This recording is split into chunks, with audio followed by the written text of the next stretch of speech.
Zonja dhe zotrinj, mirë se erdhet në 1+1. Agjencia e Ushqimit dhe Veterinarisë është hallka e parë mbrojtjese në kontrollin e ushqimit që nga importi, prodhimi dhe përpunimi e deri te produkti që përfundon në tryezën e qytetarëve. Por sa dim realisht për ushqimin që konsumojmë çdo ditë? Apo ham vërtet ata që shkruan në etiket, apo ham diçka tjetër? Zbulimet e fundit për paregullësit në produktet e qumshtit kanë ngritur shumë pikë pyetje dhe shqetësime të konsumatorët. Sonte do të flasim për sigurinë ushqimore, kontrollet që kryen në treg, rastet e mashtrimit dhe me ushqimin dhe produktet e tërhequra ose të asgjësuara, si dhe masat që ndërmerren ndaj atyre që rrezikojnë shëndetin e qytetarëve. Për këto dhe shumë çështje tjera, përgjigjet më të hollësishme i jep Argjend Osmani, por ndryshe ndihmës udhëheqësi në sektorin e shëndetit publik pranë Agjencisë së Ushqimit dhe Veterinarisë.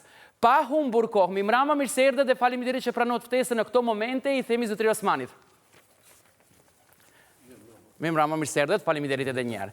Zotëri Osmani, apo arrin shteti, respektivisht Agjencia e Ushqimit dhe Veterinarisë, ta mbrojtë të themi tryezën e qytetarëve apo jo? Po. Agjencia e Ushqimit dhe Veterinarisë, është organ me kompetencë shumë të lartë dhe kiç me një fjalë, i cili është bariera e parë për sigurinë e ushqimit i cili është në treg. Kështu që Agjencia e Ushqimit dhe Veterinarisë është përgjegjës edhe për shëndetin e gjithë popullatës. Kur thoni se po arrin ta mbroj të themi tryezën e qytetarëve, në bazë të çfarë ju e vërtetoni këtë? Po, është saktë. Agjencia e Ushqimit dhe Veterinarisë merr masat e dukura, të cilat edhe kompetencat të cilat me ligj asaj i jipen, që të siguroj çdo formë manipulimi me ushqimin, qoftë ai vendor, eksport ose i cili me fjalë tjera gjendet në treg. Ta formulojmë ndryshe, zotëri Osmani, pyetjen, sa të sigurta janë produktet ushqimore që konsumojmë për çdo ditë në këtë vend? Sa i përket produkteve ushqimore të cilat gjenden në treg, ato janë të sigurta, për arsye se kontrollet dhe normat ligjore të cilat e obligojnë Agjencion e Ushqimit dhe Veterinarisë që me masat e tyre që i merr gjatë kohës dhe vëzhgimeve dhe kontrolleve që bëhen, është një barierë e parë e cila dëshmon se siguria e ushqimit është në nivel. Zotëri Osmani, pyetja është, apo ham vërtet ata që shkruhet në etiketë apo jo? Po, është vërtet se ushqimet që dalin në treg janë mbas konform etiketës, janë të sakta dhe ashtu duhet me qenë. Po djathtë nuk ishte kështu.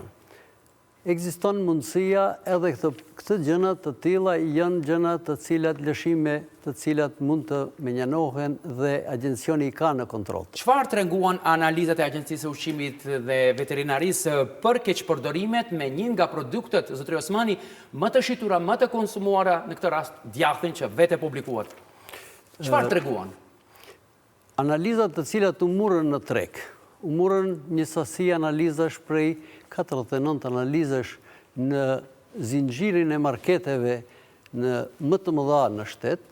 Ato tregun dhe mbas analizave ato tregun se ka lëshim shumë prekës i cili vën në dyshim konsumorin për arsye se mbas deklaratës dhe etiketës që mban në ushqimi dulen rezultatet jo të mira. Çfarë do të thotë kjo jo të mira? Ajo do të thotë se ka të bëjë me kualitetin e vetë prodhimit e jo me aspektin e shëndetit, do me thonë, i cili mund të shkakton dëm në shëndetin e konzumatorit. Kjo do të thotë se sipas çdo ushqim që vihet në treg, mbas rregulloreve janë të caktuara edhe sasitë e ative pjesëve që duhet të jenë si produkt. Kështu që në të dul më konkret se në analizë yndyra e qumshtit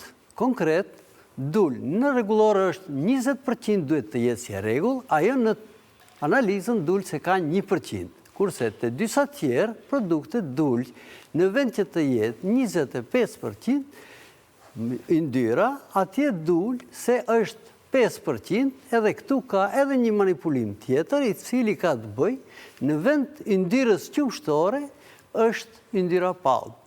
Kjo është e dëmshme paka shumë. Është e dëmshme për disa arsijet që ne... Pra, në një farë mënyre mund të themi se përveç se bëhet fjalë për mashtrim nga operatorët ekonomik të cilët në pjesën e dytë do bisedojmë edhe më hollësisht, bëhet fjalë edhe për një farë cënimi të themi të shëndetit të qytetarëve, apo? E vërtet, e saktë është ajo... Nuk është i thjesht se veç më i ka munguar të themi përqindja e kështu, e yndyrës. E vërtet, këto produkte që dalin në treg me normat të sakta të përshkruara me rregullore nuk guxojnë në asnjë moment të ndryshojnë. Pikërisht kjo na ndodhi tani. A është i vërtetë, zotëri Osmani, se më herët asnjëherë nuk është kryer asnjë verifikim i deklarimeve të themi të etiketave të djathrave deri më tani, se para 2-3 ditësh drejtori i Agjencisë për Ushqim dhe Veterinari këtë gjë e tha. Nuk është kryer asnjëherë? Është e vërtetë se në kohë të fundit, në kohë më parë është bë disa tentime të kontroleve të këtive llojeve të etiketave, por për shkaqe të menaxhimit dhe monitorimit të ushqimit, si dhe menaxhimit dhe programeve të financave, të cilat nuk janë zbatuar në pikën e duhur, ka vënë në pikpyetje sistemin. Për shkaqe, këte nuk e ka zbatu organet konkret, Agjencioni për Ushqim dhe Veterinari. Lëshimi është të kjo? Lëshimi është të ne, si arsye për një kohë të cilën tashmë veç e kemi prezent dhe jemi në kontrol të përgjithshme. Pra, mund të themi se ka munguar një kontrol i ti gjithë përfshirës? Gjithë përfshirës, kur themi, ka mungu, po përsëri ka qenë një kontrol. Një kontrol ka qenë, po nuk... Kanë rezultu me këto të dhënët që i bënët ju publik? Absolut. Do me thënë se nuk kanë dhënë rezultatin e duhur, kjo është dëshmi që neve në treg kemi situatën para prake cila është prezent. Tregoni, sa i përhapur është ky fenomen me mashtrimet, me ushqimet produktet e... Në shtetin tonë, mashtrimet me produktet ushqimore nuk është i hapur. Janë paraqitje shumë të vogla dhe janë menaxhuese nga ana e inspektorimit gjithësisht të Agjencionit për Ushqim për Veterinë. Mirë po, për shkaqe që Agjencioni me kompetencat e veta, bazuar në konform ligjeve të cilat që i ka dhe obligojnë Agjencionin për Ushqim, këto lëshime nuk guxojnë të përsëriten dhe të paraqiten. Tani ju thotë se nuk është i përhapur mashtrimi, por hajta formuloj pak më ndryshe, sa të themi ngarkesa me ushqime deri më tani janë kthyer mbrapsh ose janë asgjësuar në kufi gjatë cilës do periudhë që keni informacione ju? Unë do të mundohem të jap disa informata të cilat i kemi ne për momentin dhe janë zyrtare. Në gjatë vitit 2024-25, për shembull, ne kemi bë asgjësim të 40 ton ushqim, produktet të ushqimit origjine shtazore, për shkaqe të deklarimit ose etiketimit.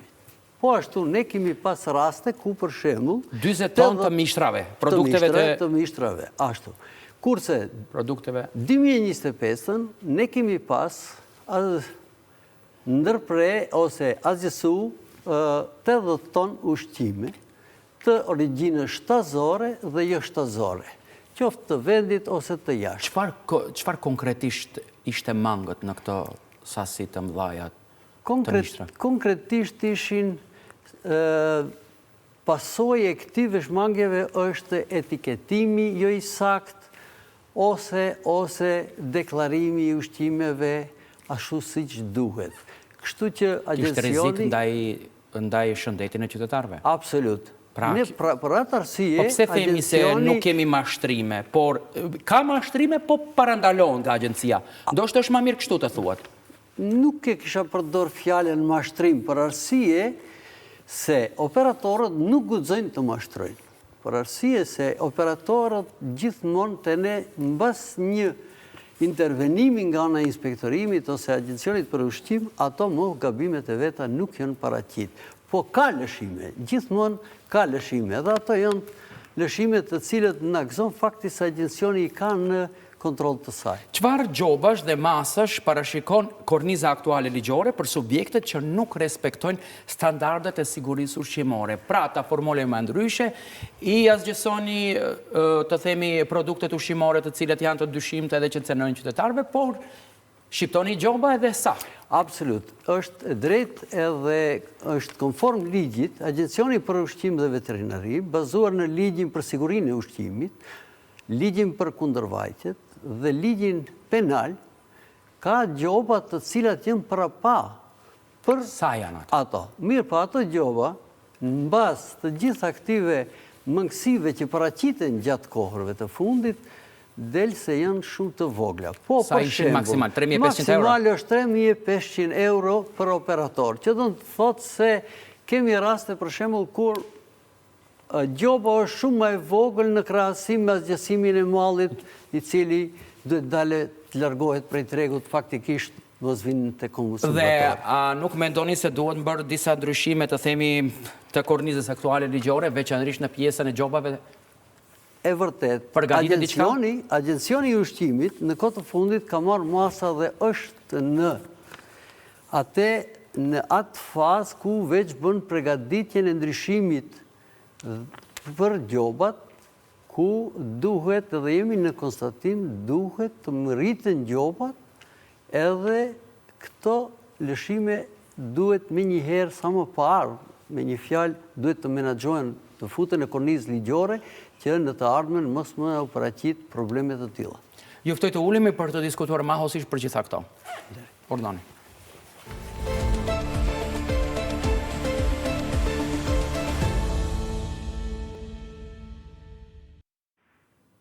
Po të nderuar shikues, jemi në pjesën e dytë të intervistës 1+1. I ftuari ynë sonte është Argjend Osmani, por ndryshe si që paralajmërova, ndikmas udhëheqës në sektorin e shëndetit publik pranë Agjencisë për Ushqim dhe Veterinari, tashmë 3 dekadësh jeni aty, apo? Afërsisht po. Afërsisht. Pra, ne biseduam në fillim edhe për djathën. Kur jemi duke biseduar për mashtrime që janë bërë kohëve të fundit për djathin, mua personalisht më intereson se sa kompani janë konstatuar se kanë manipuluar me përqindjen e yndyrës së deklaruar në produkt, dhe kur e planifikoni ti publikoni edhe emrat e atyre kompanive të cilët e kanë marrë guximin të mashtrojnë me yndyrën e djathit edhe të vendosin të themi vajin e palmës. Po. Ordoni. Pikës pari, dhe të kisha fillu në pyetje duhet të ja përgjigjet. Mostrat të cilat Agencioni i Veterinës dhe Ushqimit dhe Veterinarisë i mba në produktet e qumshtit një sasi të konsiderueshme në rrjetin e marketeve më të mëdha në shtet, si dhe në produktet e origjinës, produktet e mishit të përpunuar. Sa kompani gjithsej? Mirë po. Analizat deri tani të dy llojeve të produkteve, për momentin në Agjencionin e Ushqimit dhe Veterinarinë janë vetëm analizat e qumshtit dhe përpunimeve të qumshtit, kështu që analizat e përpunimeve të mishit pritet. Janë rezultate. Do flasim edhe për mishin pasi që është edhe sezoni stina e verore. Tani më tregoni sa kompani mbas rezultateve të marra nga Instituti i Shëndetit Publik ku bën analizat e duhura, ne kemi marrë konform 10 operator të cilët më mirë me formulu u konstatuan lëshimet. Sa ishte dallimi mes asaj që shkruhen etiketë dhe asaj që treguan analizat? Për shembull, ne kemi 8 operator të vendor të prodhimet e të cilëve u konstatuan lëshimet, mbas analizave, rezultatet të cilat dulën. Aty është fjala ka të bëj me përqindjen e yndyrës së qumshtit në prodhum. Në rregullore është e caktuar të ketë 20% minimumi, kurse në prodhimet e tyre rezultatet treguan se kanë 1%. Nga ana tjetër kemi produkte të qumshtit, por sëri ku u konstatu se kemi lëshime dhe në vend yndyrës së qumshtit kemi yndyrën e palmës. Edhe ato janë mashtrime në aspektin ekonomik, jo në aspektin e shëndetit, ushqimit, cili garanton shëndet. Si ekspert i kësaj lemie, edhe një herë të përsëri, vaj i palmës, sa është i dëmshëm për qytetarët? Për shëndetin, ndaj shëndetit e qytetarëve? Në basë të dhënave që janë deri tani, vaj i palmës ka disa alergen të cilët mund të shkatojnë edhe dëmet e konsumatorët. Prandaj, nuk është e lejushme që në qoftë se një artikull nuk e ka parapa në vetë cilësinë e aty produkti nuk guxon edhe të jetë. Kjo e vën në mashtrim vetë konsumator. Tani më tregoni, zotëri Osmani, sa kilogram djathë dhe produkte të tjera të qumshtit janë tërhequr nga tregu ose janë ndaluar për shitje pas këtyre kontrolleve? Sakt për djathin më intereson. Absolut. Kontrollet e jashtëzakonshme që u murën nga Agjencioni i Ushqimit dhe Veterinarisë me Inspektoriati përkatës, deri tani ato janë sasia e djathit diku ke 22 kg dhe gjoba e operatorit është 3.500 euro, cilët është caktu.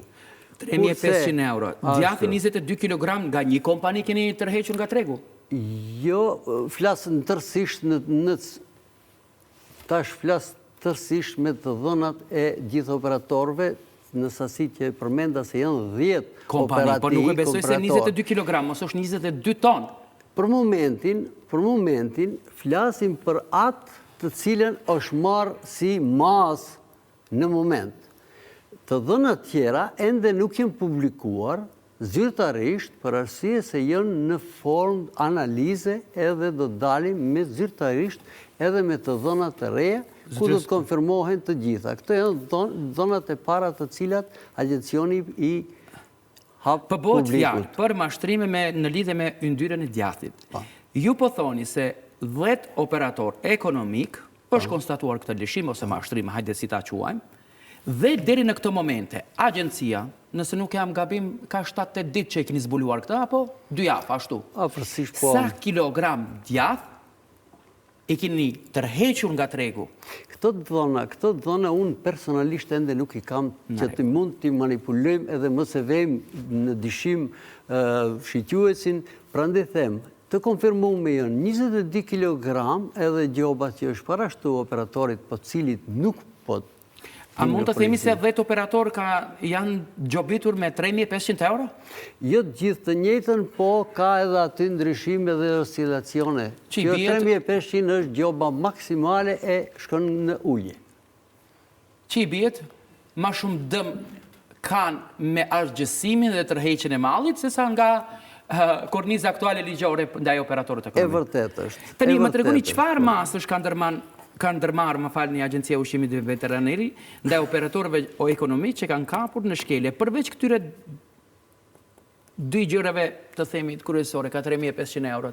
Tjetër gjë çfarë keni ndërmarrë brenda kësaj periudhe prej zbulimit deri më sot? Brenda kësaj periudhe Agjencioni i Ushqimit dhe Veterinarisë, me kompetencën e vetë të cilën e ka dhe zbatimet e ligjeve që japin fuqinë zbatuese, ka fillu inspektorimi të jetë jashtëzakonshëm edhe në gjithë operatorët vendor dhe këto të dhona ende janë të grumbulluar dhe këto të dhona do të dalin më vonë për arsye se duhet bërë një analizë shumë më të thellë dhe të shohim se çka vuri operatorët e tillë në këtë gjendje dhe në këtë formë mashtrimi për konsumatorët. Për arsye se kësi raste nuk janë të Agjencia e Ushqimit dhe Veterinarisë nuk duhet të merret vetëm për të kuptuar shkaqet e operatorëve ekonomik, po duhet të mbroj shëndetin e qytetarëve. Se mua për shembull fare si konsumator nuk më intereson se çfarë i ka detyruar agjencitë ose të themi kompanitë private, pse kanë vendu e kanë marrë guximin vaj palme me vendu në djath.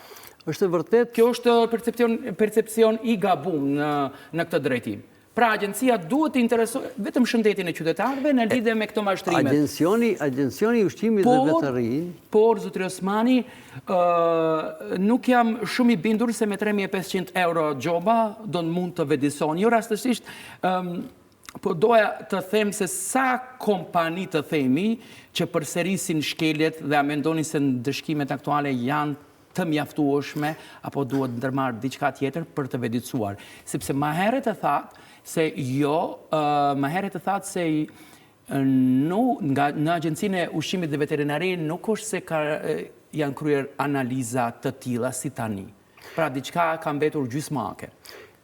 Është e vërtet ajo, edhe tani shumë shpejt dha pasojën negative. Por, në përgjithësi, flasim ne tani se agencioni mur disa masa për të siguruar shëndetin nga ushqimi i popullatës. Këto janë ato inspektimet që bëhen një pas njëshëm të jashtëzakonshme që të verifikojmë gjitha mangësit prej ka vijnë dhe si duhet menaxhuar. Këtu janë të preme rrugët e agjencionit. Agjencioni është barjera e parë e cila garanton sigurinë e qytetarëve me fjalë tjera konsumatorët. Këto gjobat janë mjaftueshme për të dekujaruar, të themi, këto operatorët ekonomik që të mos apërsëriten mashtrimin. E vërtet, ne në të kaluarëm kemi pas raste ku gjobat janë parashtu, janë dhënë të operatorët të lloj-llojshme, por ka dhënë një rezultat se operatorët nuk kanë përsërit gabimet e veta. Kështu që jam i bindur se edhe me këto raste të tilla, po jo vetëm gjoba materiale, po ka edhe me ligjin penal, ku agjencioni do të marrë masa shtesë për ato të cilët kanë manipuluar me prodhimet e veta, kanë vënë në dyshim konsumatorët, edhe mos them më tutje, gjëra të pa nevojshme vënë në rrezik bizneset e veta, ku agjencioni mund të merr lejen e aprovimit të asaj dhe në 3 vitet e ardhshme me kornizën aktuale ligjore apo me ndryshime që parashik? Jo, me kornizën aktuale. Por ne themi prapë se korniza aktuale ligjit penal kundërvajtjeve është me të vërtet gjoba të vogla, edhe janë shumë simbolike në krahasim me një operator shumë të madh. Nuk ka pas ndonjë kompani e cila e ka kërkuar të mirët licenca? Deri tani jo. Po, a keni me ndryshimet e fundit?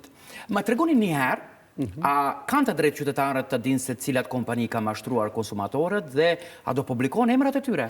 Po, është e vërtet, qytetarët kanë drejtë të dinë për mashtrimet nga cilët operatorë janë, edhe ato më merr mendja se ne shumë shpejt si agjencion për ushqim dhe veterinë do të dalim me kumtesë zyrtare edhe do të shpalosen emrat e tyre.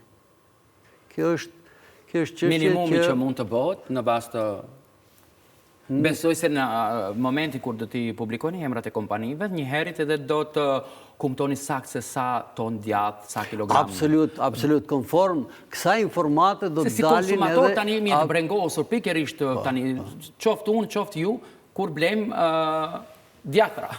Kur blem djath. Se nuk e di me çfarë yndyre cila kompanie, ju thatë 3 marketet më të mëdha në vend, dijen ato të cilat janë, nuk do doja edhe usunet ti përmendi, por pyetja kryesore në këto momente, zotëri Osmani, është se që brengos çdo njerin prej nesh sa të sigurta janë produktet ushqimore që konsumojmë çdo ditë. Ju veç më e keni filluar të hapni të themi në thojza kutinë e Pandorës. Dhe e thatë një herë se në fillim se po të sigurta janë, mirë po, edhe ju vetë nuk jeni të sigurt se janë të sigurta. Jo, ne jemi të sigurt, për arsye se ne patjetër duhet jemi si agjencion me kompetencën e kornizën e ligjeve që ne edhe zbatojmë, ne duhet me qenë të sigurt dhe jemi të sigurt, por gjithmonë ekziston mundësia që të paraqiten kësi fenomenesh, por agjencioni është në nivelin e duhur dhe duhet këto me njanuar sa më shpejt. Agjencia e Ushqimit dhe Por në pyetjen tuaj, a janë qytetarët të sigurt? Unë e them se po, për arsye se çdo ushqim që del në treg, do të kisha thënë, çdo ushqim para se të del në treg, qoftë vendor, importues, kupton, ai kalon gjitha filtrat e ekspertizës, kontrollave të ndryshme. Ja, për shembull, tani më kujtohet zotëri Osmani, nuk ka një muaj që në pikat kufitare janë kapur disa lloj të mishrave të donerit në bagazh të një veture, për shembull. Dhe ne si konsumator, si qytetar, ku çdo ditë po shohim edhe aktivitetet e agjencisë, dhe ju rastësisht do doja të pyesë kohët e fundit, agjencia jeni të vetëdijshëm se është më shumë aktive me kontrollime dhe zbulime, a është kjo një shenjë se kontrollet janë shtuar apo se parregullsitë janë bërë pak më të shpeshta? Përgjigjja ime do të ishte që gjitha kontrollet, ku agjencioni mrenda viteve bën disa 10.000 kontrolle, qofshin ato të prodhimeve të brendshme, importit e kështu me radhë. Kjo do të thotë se gjitha këto që ju përmendët, sasitë e këtive produkteve janë shumë minore në krahasim me rrjetin e prodhimit dhe distribuimit në marketet e shtetit. Këto janë raste individuale dhe këto raste më njëherë dedikohen dhe miren masa të cilat janë të paraparme me ligj dhe ai produkt me njëherë vazhdon në azjesim, ai nuk shkon në treg. Me që se vera është afruar, veç mo kemi filluar në testinën e verore, mishi du të flasim pak për mishin dhe produktet e ngrira. Sa i madh është rreziku nga ruajtja jo e duhur e mishit dhe produkteve të ngrira? Në fillim pak e prekëm, po shkurtimisht që të mund të vjojmë edhe të importet në këtë vend. Rreziku i produkteve, sidomos në stinën verore, ku temperaturat dukshëm kanë lëvizje rritje, ushqimet të cilët gjenden në treg, ato kanë një sigurinë e vet, por për konsumatorët kishin preferu që të përmbahen bazë deklaratave dhe etikimeve, atje do t'i gjejnë edhe udhëzimet se si duhet menaxhu atë lloj ushqimi. Tani, momentalisht, në këtë periudhë, keni shpeshtuar të themi inspektimet për produktet e ngrira dhe mishit? Zakonisht, Agjencioni i Ushqimit dhe Vetërim, vite me radhë, në periudhën verore, merr iniciativat e veta konform ligjit, shton rritshëm inspektimin me kontrollet në teren merren monstrat të objekteve të cilët objekteve publike, si zakonisht, ku përgatitet ushqimi, i bie në restorantët, burgerët. Absolut. Ushqimi të shpejt e kështu me radhë, se aty është frekvenca shumë e madhe e konsumatorëve. Edhe aty miren mostra, miren analizat, edhe... Çfarë kanë tregu analizat?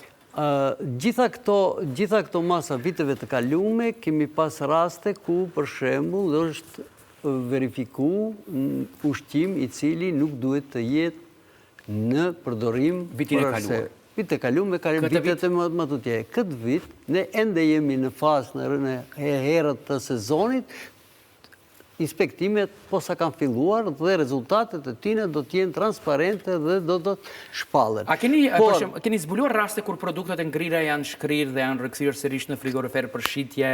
Sa kilogram produktet e mishit të thartë, të themi, janë asgjësuar nga Agjencia e Ushqimit? Pak a shumë e përmendëm 40 tonë në fillim. Më tregoni tani, keni zbuluar raste kur produktet e ngrira për shembull janë shkrirë një herë dhe përsëri janë kthyer në frigorifera? Këto raste janë të rralla, për arsye se vedia qoftë operatorëve ose e konsumatorëve është e ngritur dhe e dinë se më njëherë parasojat paraqiten, po sidoqoftë këto raste janë shumë të rralla dhe janë individuale, kështu që këto menaxhohen me prezencën e inspektoriatit të Agjencionit të Ushqimit dhe Veterinisë, hiqen nga përdorimi ose nga tregu edhe azhësohen. Normal nuk është si e madhe 20 tonë mish të...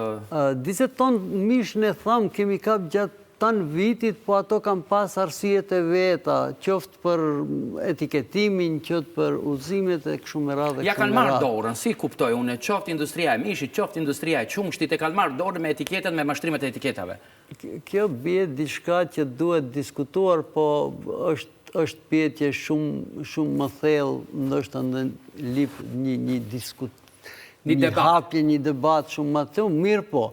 Të ne kësi raste janë me të vërtet menaxhuese nga organet e agjencisë. Keni kuadër të mjaftueshëm në Agjencinë e Ushqimit dhe Veterinari për t'i bërë të gjitha, po them, të gjitha kontrollet e nevojshme apo jo? Kuadri momental është ai që kemi, po gjithmonë ekziston hapësira që të kemi sa më tepër, që të jemi sa më konform ligjit dhe në çdo vend ashtu mirë, po përsëri them se siguria e ushqimit në prodhimtari është obligimi vetë operatorit, kurse verifikimet, kontrollet e agjencionit që bëhen ndaj to, ajo duhet të sjell një garancë për konsumatorët se ushqimi i cili është në treg është i sigurt. Tani më tregoni kur bëhet fjalë për importi, shumë qytetarë besojnë se ushqimi importuar është më i sigurt se ai vendor e kështu me radhë. A është ky perceptim i saktë apo i gabuar?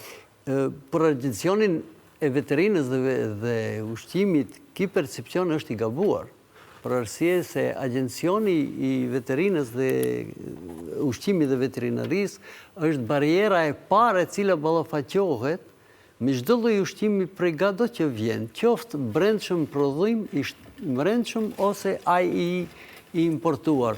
Kështu që ne marrim gjitha analizat e dukura, verifikohen gjitha, pastaj leje i jepet që ai prodhim i importuar ose i vendit të del në treg. Tani më tregoni kur jemi duke folur për ngarkesa me ushqime, sa ngarkesat të themi me ushqime janë kthyer mbrapsh ose janë zgjesuar gjatë këtij viti nëpër kufit e vendit, sepse e them këtë, e parashtryj këtë pyetje, duke marrë parasysh se disa ode ekonomike po ankohen se me importin e mallit nga jashtë kanë disa pengese të cilat nëpër kufit me këtë analizat e agjencisë, kur thuhet se u është kërkuar ndonjë dokument shtesë dhe malli po prishet teksa e siguren atë dokument. Tani ma zbuloni këtë pjesë?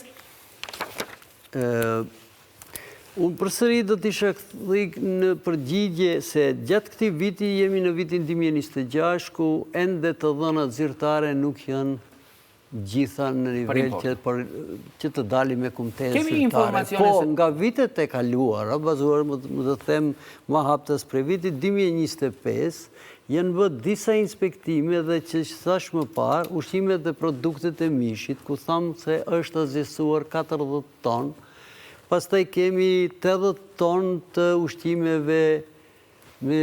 ushqimeve qofshin origjinë shtazore dhe jo shtazore, pastaj kemi 16 ndalesa të importeve të lloj-llojshme të cilat janë ndaluar produse ushqimore, flas për ushqimore, janë refuzuar hyrja në shtet, kurse 3 importe të tillë me ushqim janë zgjesuar. Kështu që efekti i saj ka dhënë një siguri jashtëzakonisht të madhe te konsumatorët se çdo ushqim që del në treg e ka garancën e agjencionit dhe veterinës.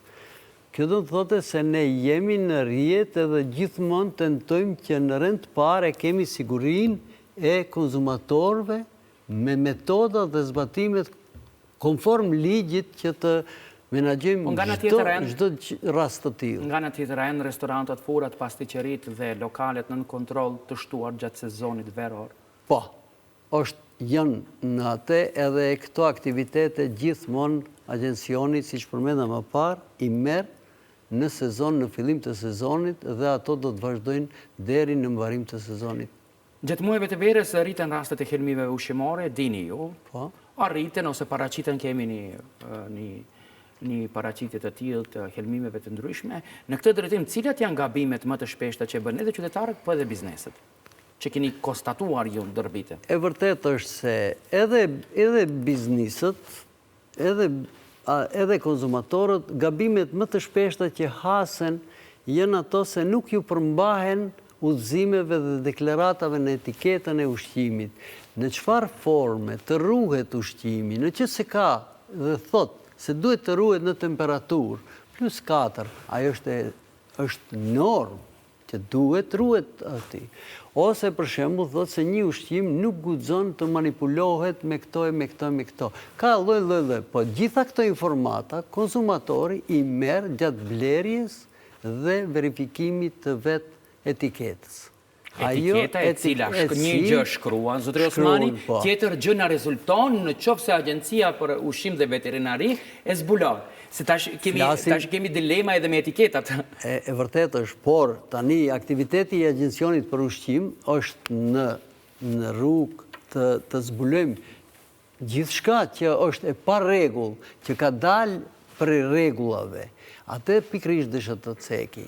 Ne flasim tash për momentin dhe përgjigja e pyetjes suaj është që produktet që janë në treg, që kanë garancën e Agjencionit të Ushqimit Veterinarisë, produktet që nuk e kanë, ato normal se është temë e cila duhet ne të zbulojmë si agjencion dhe të marrim masat përkatëse për gjitha ato aktivitete. Në këtë drejtim, çfarë masës, çfarë kontrollesh të tjera bëni aktualisht, përveç për mishin, për importin edhe kështu me radhë, që dyshoni ndoshta që keni ndonjë denoncim qoftë nga ndonjë subjekt tjetër.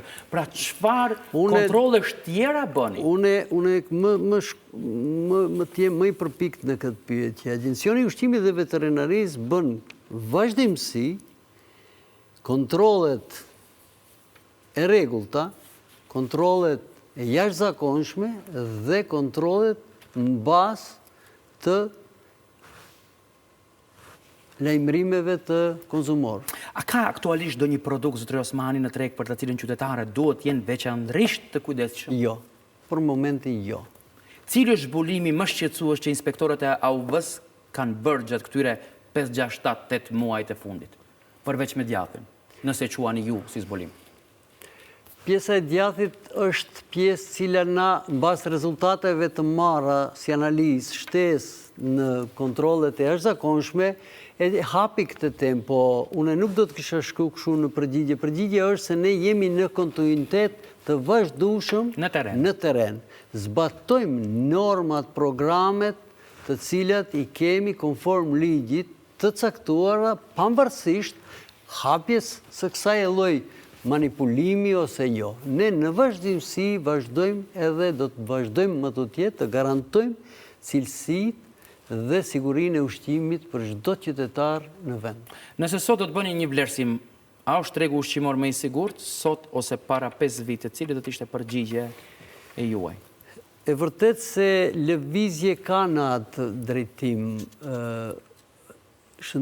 Siguria e ushqimit tani është shumë më e madhe se sa para 10 viteve. Për arsye se këtu ka disa gjëra që do të thotë se harmonizimi i ligjeve me legislativat, me e Bashkisë Evropiane, me standardet të cilat implementohen në standardet nacionale, kështu me informimin e shpejt të rasteve të duhura e kështu me radhë, kjo vën dukshëm edhe punën e Agjencionit për Ushqim dhe Veterinari, edhe punën e vetë operatorëve gjatë prodhimit të prodhimeve të cilat vjen në treg. Përfundim i kornizës aktuale ligjore, kur, zotëri Osmani, mund të presim se do propozohet ndryshim plotësim të kornizës aktuale ligjore, sa i përket pjesës së gjobave, tha. Kur parafërsisht do bëhet? Ligji i kundërvajtjeve në lamin e Agjencionit dhe Veterinarisë kemi konstatuar se duhet ndryshuar dhe ne punojmë në atë,